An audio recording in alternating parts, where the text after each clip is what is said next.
Hello everybody, welcome to JTV. A few days ago, the Daily Mail, which is one of the UK's main newspapers, put out a headline in the aftermath of the Taliban's takeover of Afghanistan.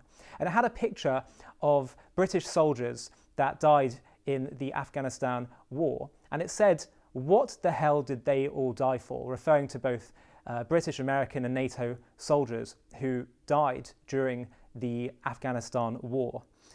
When I saw this, I immediately felt that it's actually such a cruel headline to put out there into the public that undoubtedly the loved ones of those who died would see.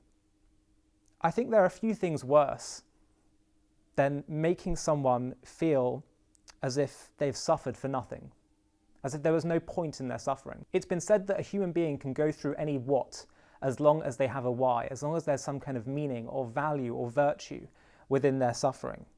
And this headline seemed to be really insensitive to that.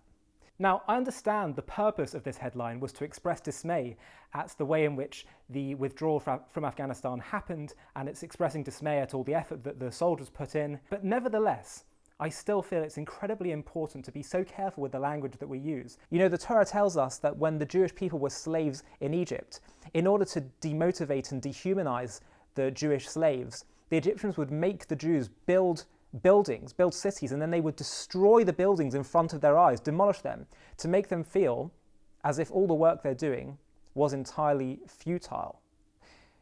And that is actually what really crushed them more than the work, because at least even if you're going through backbreaking work and labour, at least if you know there's a purpose behind it, then you can keep going emotionally.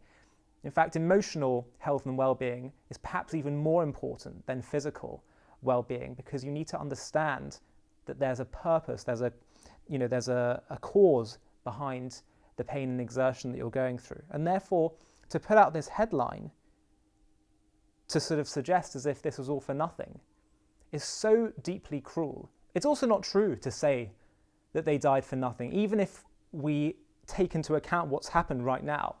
For the last 20 years, the Afghanistan people and perhaps the wider world may well have been spared from a lot of terror and suffering and distress because of what they did. And I know many people will have all kinds of different views on whether or not it was right to go in to Afghanistan or not. But the ripple effects of doing what you believe is well-intentioned or a good deed, we can't always know. We can't always understand all the different ripple effects. And therefore, to say that a good deed, something that was done in order to help others and to protect others, was done in vain, we don't even have a right to say that, because we don't know all the ripple effects of any good deed that happens and that's done.